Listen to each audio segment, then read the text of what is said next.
The Raven by Edgar Allen Poe. Once upon a midnight dreary, while I pondered weak and weary over many a quaint and curious volume of forgotten lore, while I nodded, nearly napping, suddenly there came a tapping, as of someone gently rapping at my chamber door. "'Tis some visitor," I muttered, "tapping at my chamber door, only this, and nothing more."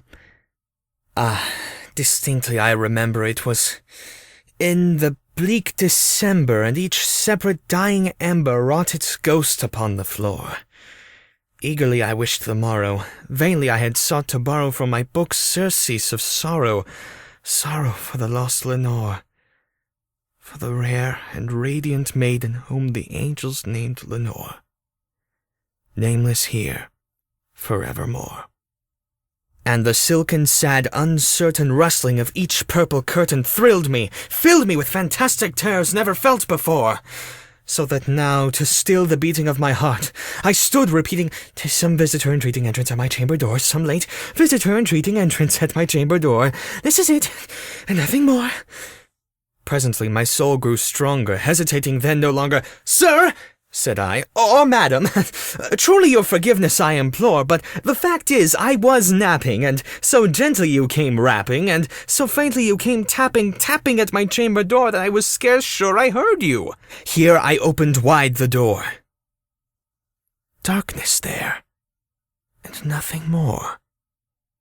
Deep into that darkness peering, long I stood there wondering, fearing, doubting, dreaming dreams no mortal ever dared to dream before. But the silence was unbroken, and the darkness gave no token, and the only word there spoken was the whispered word, "Lenore." This I whispered, and an echo murmured back the word, "Lenore." Merely this, and nothing more. Back into that chamber turning, all my soul within me burning, soon again I heard the tapping somewhat louder than before. "Surely," said I, "surely that is something at my window lattice. Let me see then where they're at us, and this mystery explore. Let my heart be still a moment, and this mystery explore. 'Tis the wind, and nothing more." Open here I flung the shutter, when with many a flirt and flutter, in there stepped a stately raven, of the saintly days of yore. Not the least obeisance made he, not a minute stopped or stayed he, but, with mien of lord or lady, perched above my chamber door. Perched upon a bust of Pallas just above my chamber door. Perched and sat, and nothing more. Then this ebony bird, beguiling my sad fancy into smiling, by the grave and stern decorum of the countenance it wore. "Though thy crest be shorn and shaven, thou," I said, "art sure no craven. Ghastly, grim, and ancient raven wandering from the nightly shore, tell me what thy lordly name is on the night's Plutonian shore." Quoth the raven, "Nevermore." Much I marveled this ungainly fowl to hear discourse so plainly, though its answer little meaning, little relevancy bore.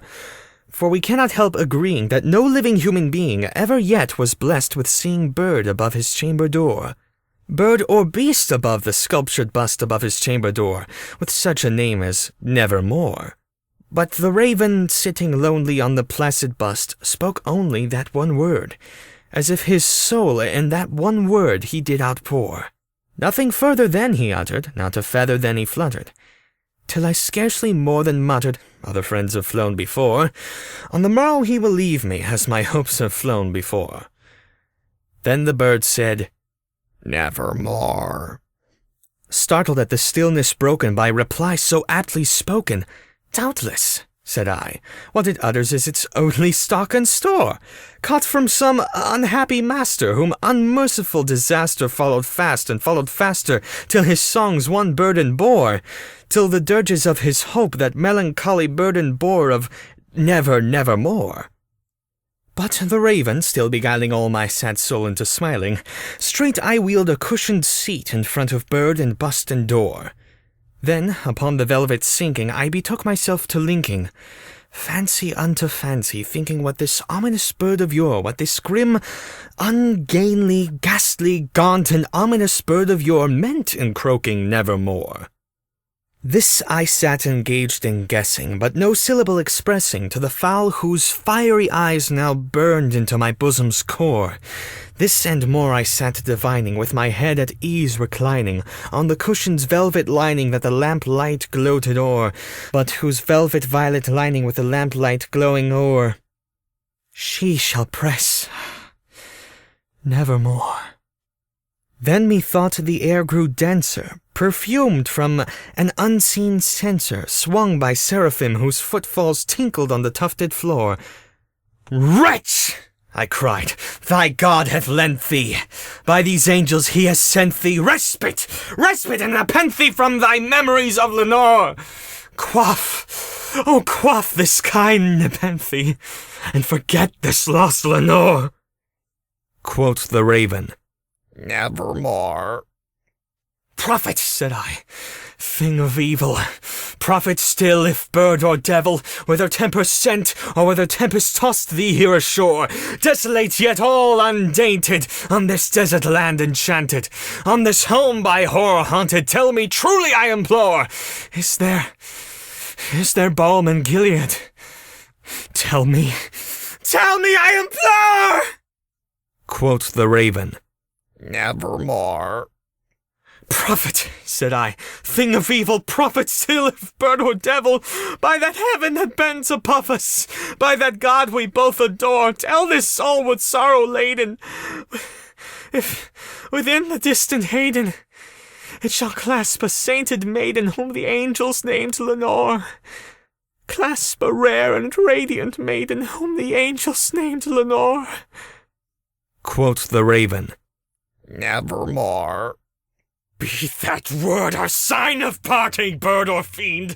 I shrieked up, starting. "Get thee back into the tempest and the night's Plutonian shore! Leave no black plume as a token of that lie thy soul hath spoken! Leave my loneliness unbroken! Quit the bust above my door! Take thy beak from out my heart, and take thy soul from off my door!" Quoth the raven, "Nevermore." And the raven, never flitting, still is sitting on the pallid bust of Pallas just above my chamber door, and his eyes have all the seeming of a demon's that is dreaming, and the lamplight o'er him streaming throws a shadow on the floor, and my soul from out that shadow that lies floating on the floor shall be lifted nevermore.